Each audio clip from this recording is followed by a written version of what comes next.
Welcome back to the channel. It's me, Adam, with ND72. So I'm kind of like stuck at home for a little bit with this whole thing that is going on that everyone knows about. So I got one of my SUVs, and I figured in case everything goes like super awry, kind of should have a SUV with some knobby tires, and I need to get some tires for it anyways. So today we got the ml430, which is kind of like one of my dailies, but yet again, I daily drive all these Indy cars. I go to work, back, grocery stores, and all that stuff. This is one of my more comfortable dailies, I guess I would say, because it's got AC, it's got enough room for all the dogs. I drive it down to South Florida, it's got the tow, so I can tow rigs around and all that stuff. But so we're gonna do a little bit of stuff to that, clean it up, do some headlight restoration on it, put some nice knobby Indy tires on there, and make it look a little bit more aggressive. But hope you guys enjoy. Oh, and don't forget to hit the subscribe button and the like if you like it, mainly the subscribe button, and then post a comment. And thank you guys. All right, we got the ML over here. As you can see, the tires they're old. They're factory tires, and one is really donkey. I was having an issue with a thumping when I came back from Florida, and this tire's got a huge bubble going around the edge. But let's take it to go get some new tires.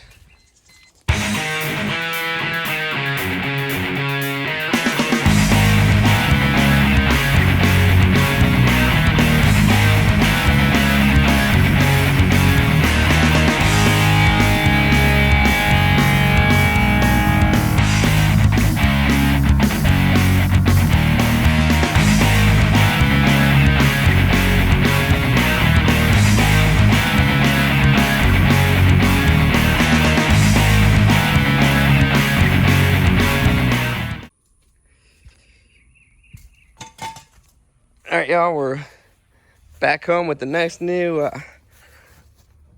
pretty knobby tires. I like them. They're a lot better now. Looks like we hooked the fender a little bit at one point. But yeah, this thing's got to get lifted now up front. So we definitely hit over there. That side looks good. For the rear, it's not that bad. Like, you have a lot of clearance in the rear with these. Still got a lot of travel, but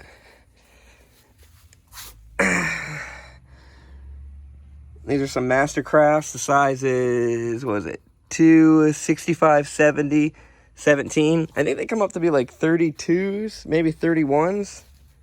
They're a lot beefier than the factory ones. Next, get a measuring tape.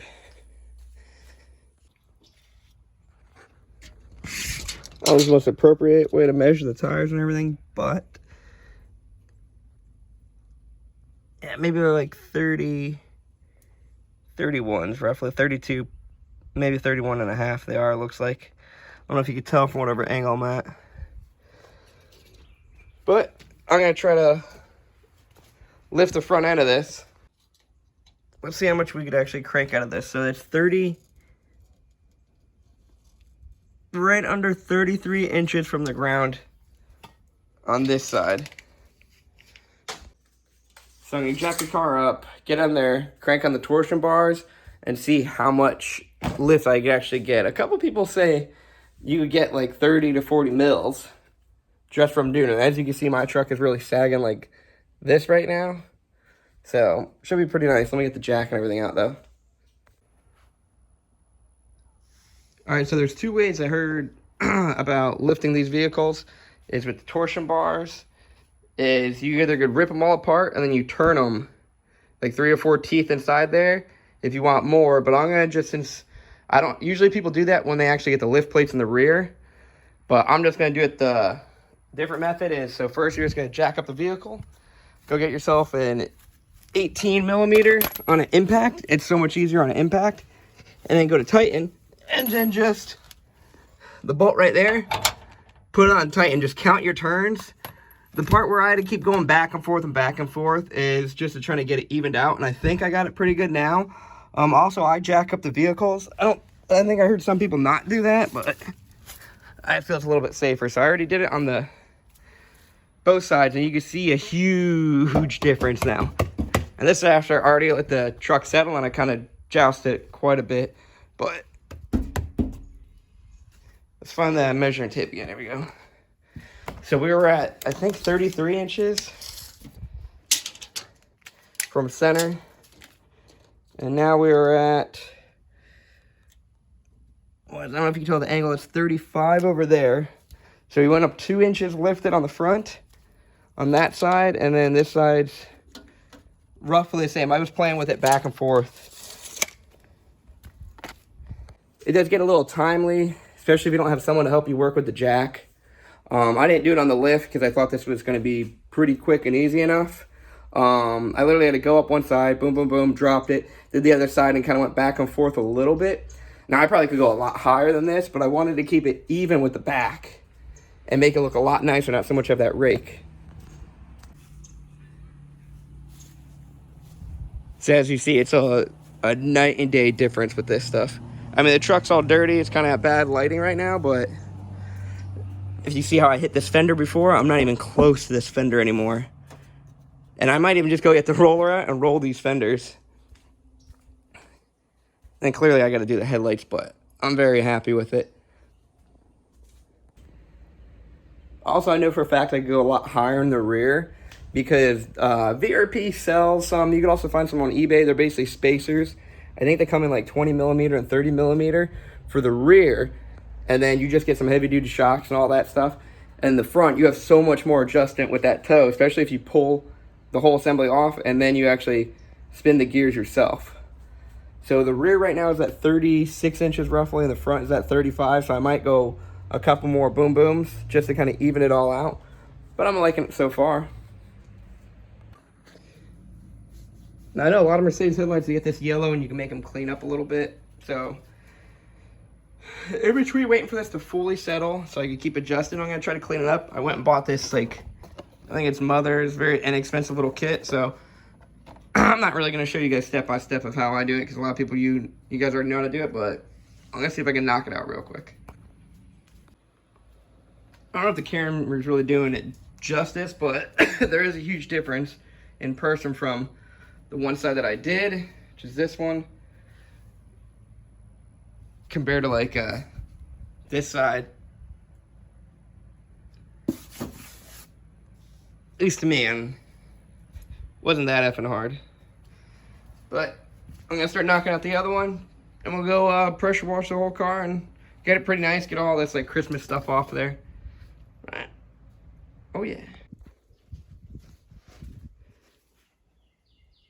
Looking a lot better than they did before. Not too bad for a quick little 15-20 minute job. You can see where I didn't really get right in between there. That's what it was before. So yeah, it's a lot better now. So now, oh, it's not even Christmas time anymore. I'm gonna get this little antler thing off. Yeah. Pull that off. Nice little 4.3 liter. No modifications really to the motor, just keep it kind of stock. But I'm gonna go back it out and start washing it up, make it all look pretty. I got our mini little pressure washer. Yeah.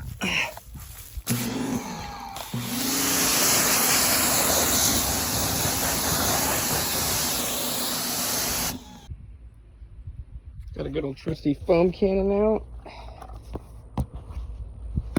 Pretty okay rig.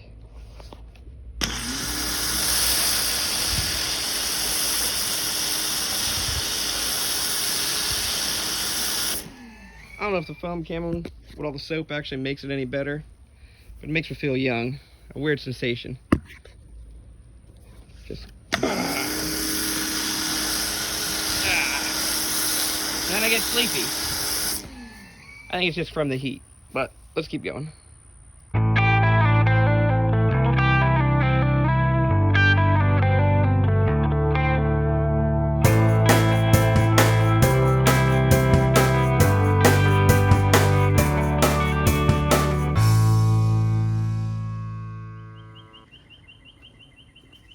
Got her all washed up. Still got some one heck of a gap there. So doing good, doing good. Headlights are looking pretty good. Pretty good. Looking pretty mean. I probably will drive it around and let it settle a little bit. And then see if I want to raise it up a little bit more.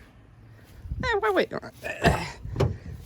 Don't mind the mess. Holy patootie, it's hot as gingerbread in here.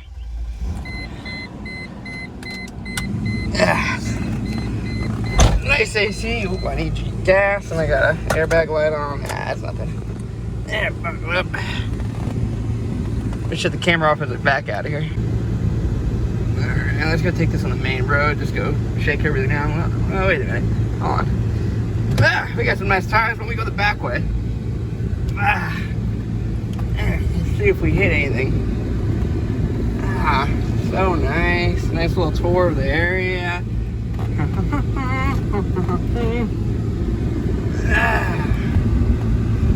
We'll just go around. We got, well, you know what? What's that? Pretty big ditch.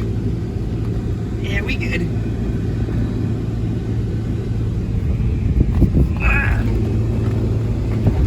Yeah, we're good.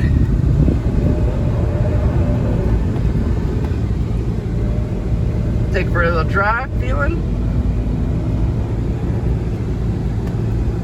Feels pretty good. Let's try to U-turn this real quick.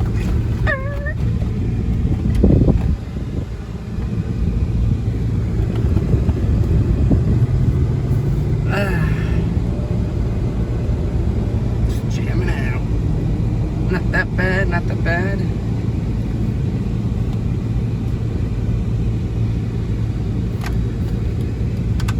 Go back again. I don't know if you can actually tell how much drop down this is, but it's pretty significant. And the ML just takes it like a effing champ. Maybe we'll go on the side a little bit. Nah, let's go check the suspension. Let's not get crazy just yet. Oh, look, a winch. Bumps.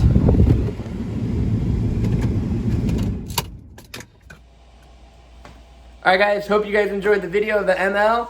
It's doing pretty good. I like how it is. I might have to call up and try to get those little lift plates in. I think they're inexpensive, like under $200. And then shocks and all that stuff.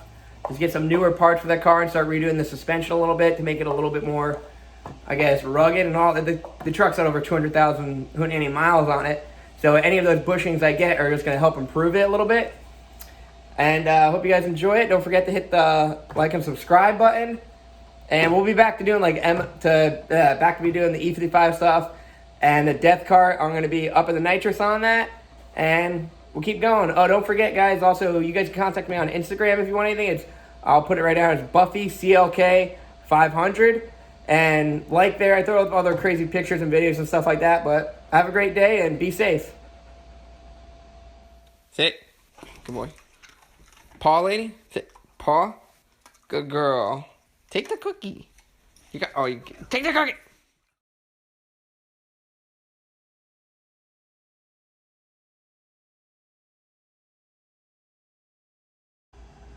You guys still watching after the puppy stuff? Alright, one quick thing. I might start having merchandise on the channel. I'm talking to one or two people just for shirts. I'm not really going to try to make a big profit. It just help to just support the channel and stuff like that. If you like them, buy them. If you don't. No biggie to me. I'll start wearing them. But just keep your eye out for that. Maybe in the next 2 or 3 videos I'll start showing them. I'm talking to a couple local companies to make me the shirts. That way local businesses can make some cash and all that stuff. And see you guys next time.